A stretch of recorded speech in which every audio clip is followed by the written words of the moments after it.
द्वारका एक अति महत्वपूर्ण हिंदू तीर्थ स्थल है। यह हिंदुओं के 7 सर्वाधिक पवित्र तीर्थों में से एक तथा 4 धामों में से एक है।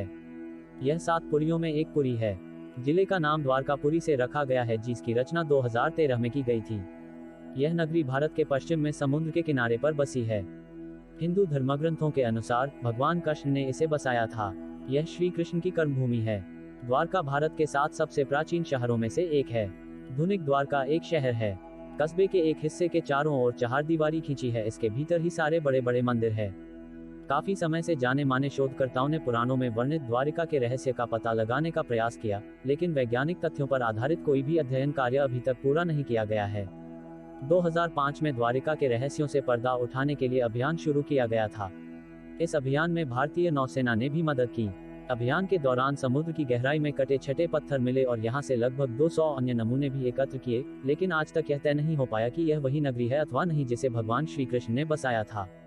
आज भी यहाँ वैज्ञानिक स्कूबा डाइविंग के जरिए समंदर की गहराइयों में कैद इस रहस्य को सुलझाने में लगे हैं। कृष्ण मथुरा में उत्पन्न हुए, पर राज उन्होंने द्वारका में किया।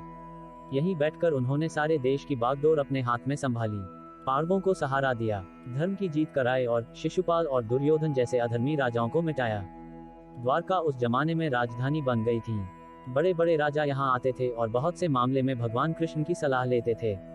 इस जगह का धार्मिक महत्व तो है ही, रहस्य भी कम नहीं है। कहा जाता है कि कृष्ण की मृत्यु के साथ उनकी बसाई हुई यह नगरी समुद्र में डूब गई। आज भी यहाँ उस नगरी के अवशेष मौजूद हैं। द हिंदू की एक रिपोर्ट के मुताबिक 1963 में सबसे पहले द्वारका नगरी का excavation Deccan college Pune, department of archaeology और गुजरात सरकार ने मिलकर किया था। इस दौरान करीब 3000 साल पुराने बर्तन मिले थे। इसके तकरीबन एक दशक बाद आर्कियोलॉजिकल सर्वे ऑफ इंडिया की अंडर वाटर आर्कियोलॉजी विंग को समंदर में कुछ तांबे के सिक्के और ग्रेनाइट स्ट्रक्चर भी मिले। गोमती द्वारका। द्वारका के दक्षिण में एक लंबा ताल है। इसे गोमती तालाब कहते हैं। इसके नाम पर ही द्वारका को गोमती द्वारका कहते हैं। निष्पाप कुंड। इस गोमती तालाब के ऊपर 9 घाट है। इनमें सरकारी घाट के पास एक कुंड है जिसका नाम निष्पाप कुंड है। इसमें गोमती का पानी भरा रहता है। नीचे उतरने के लिए पक्की सीढ़ियां बनी है। यात्री सबसे पहले इस निष्पाप कुंड में नहाकर अपने को शुद्ध करते हैं। बहुत से लोग यहाँ अपने पुरखों के नाम पर पिंड दान भी करते हैं। रणछोड़ जी मंदिर। गोमती के दक्षिण में 5 कुएं हैं। निष्पाप कुंड में नहाने के बाद यात्री इन 5 कुओं के पानी से कुल्ले करते हैं, तब रणछोड़ जी के मंदिर की ओर जाते हैं। रास्ते में कितने ही छोटे मंदिर पड़ते हैं, कृष्ण जी, गोमती माता और महालक्ष्मी के मंदिर। रणछोड़ जी का मंदिर द्वारका का सबसे बड़ा और सबसे बढ़िया मंदिर है।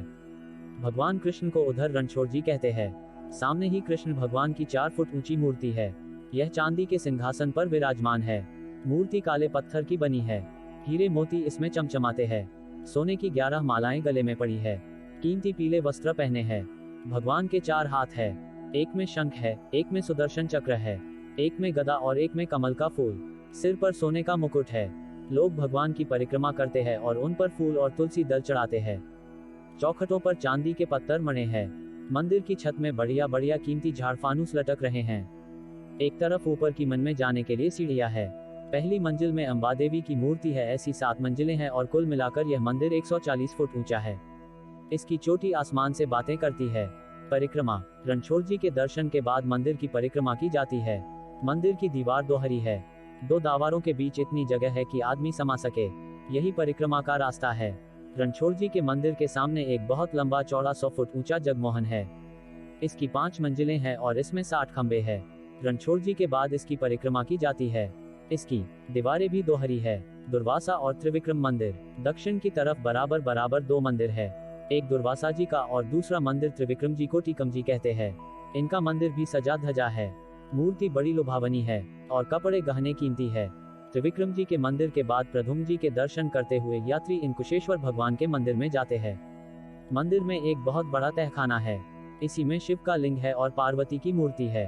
कुशेश्वर मंदिर। कुशेश्वर शिव के मंदिर के बराबर बराबर दक्षिण की ओर 6 मंदिर और है। इनमें अंबाजी और देव की माता के मंदिर खास हैं। रणछोड़ जी के मंदिर के पास ही राधा, रुक्मिणी, सत्यभामा और जाम्बवती के छोटे छोटे मंदिर है। इनके दक्षिण में भगवान का भंडारा है और भंडारे के दक्षिण में शारदा मठ है। शारदा मठ को आदि गुरु शंकराचार्य ने बनवाया था। उन्होंने पूरे देश के 4 कोनों में 4 मठ बनाए थे। उनमें एक यह शारदा मठ है। परंपरागत रूप से आज भी शंकराचार्य मठ के अधिपति है। भारत में सनातन धर्म के अनुयायी शंकराचार्य का सम्मान करते हैं। रणछोड़ जी के मंदिर से द्वारका शहर की परिक्रमा शुरू होती है। पहले सीधे गोमती के किनारे जाते हैं। गोमती के 9 घाटों पर बहुत से मंदिर है। सांवलिया जी का मंदिर, गोवर्धन नाथ जी का मंदिर, महाप्रभु जी की बैठक, हनुमान मंदिर, आगे वासुदेव घाट पर हनुमान जी का मंदिर है। आखिर में संगम घाट आता है। यहाँ गोमती समुद्र से मिलती है। इस संगम पर संगम नारायण जी का बहुत बड़ा मंदिर है। संगम घाट के उत्तर में समुद्र के ऊपर एक और घाट है। इसे चक्र तीर्थ कहते हैं। इसी के पास रत्नेश्वर महादेव का मंदिर है। इसके आगे सिद्धनाथ महादेव जी है। आगे एक बावली है जिसे ज्ञान कुंड कहते हैं। इससे आगे जूनीराम बाड़ी है जिससे राम, लक्ष्मण और सीता की मूर्तियां है। इसके बाद एक और राम का मंदिर है जो नया बना है। इसके बाद एक बावली है जिसे सौमित्री बावली यानी लक्ष्मण जी की बावजी कहते हैं। काली माता और आशापुरी माता की मूर्तियां इसके बाद आती है। इनके आगे यात्री कैलाश कुंड पर पहुंचते हैं। इस कुंड का पानी गुलाबी रंग का है। कैलाश कुंड के आगे सूर्य नारायण का मंदिर है। इसके आगे द्वारका शहर का पूरब की तरफ का दरवाजा पड़ता है। इस दरवाजे के बाहर जय और विजय की मूर्तियां है। जय और विजय बैकुंठ में भगवान के महल के चौकीदार है। यहाँ भी ये द्वारका के दरवाजे पर खड़े उसकी देखभाल करते हैं। यहाँ से यात्री फिर निष्पाप कुंड पहुँचते हैं और इस रास्ते के मंदिरों के दर्शन करते हुए रणछोड़ जी के मंदिर में पहुँच जाते हैं। यही परिश्रम खत्म हो जाती है। यही असली द्वारका है। इससे 20 मील आगे कच्छ की खाड़ी में एक छोटा सा टापू है। इस पर बेट द्वारका बसी है। गोमती द्वारका का तीर्थ करने के बाद यात्री बेट द्वारका जाते हैं। बेट द्वारका के दर्शन बिना द्वारका का तीर्थ पूरा नहीं होता। बेट द्वारका पानी के रास्ते जा सकते हैं। जमीन के रास्ते जाते हुए 13 मील आगे गोपी तालाब पड़ता है। यहाँ की आसपास की जमीन पीली है। तालाब के अंदर से भी पीला रंग की ही मिट्टी निकलती है। इस मिट्टी को वे गोपी चंदन कहते हैं। यहाँ मोर बहुत होते हैं। गोपी तालाब से 3 मील आगे नागेश्वर नाम का शिवजी और पार्वती का छोटा सा मंदिर है।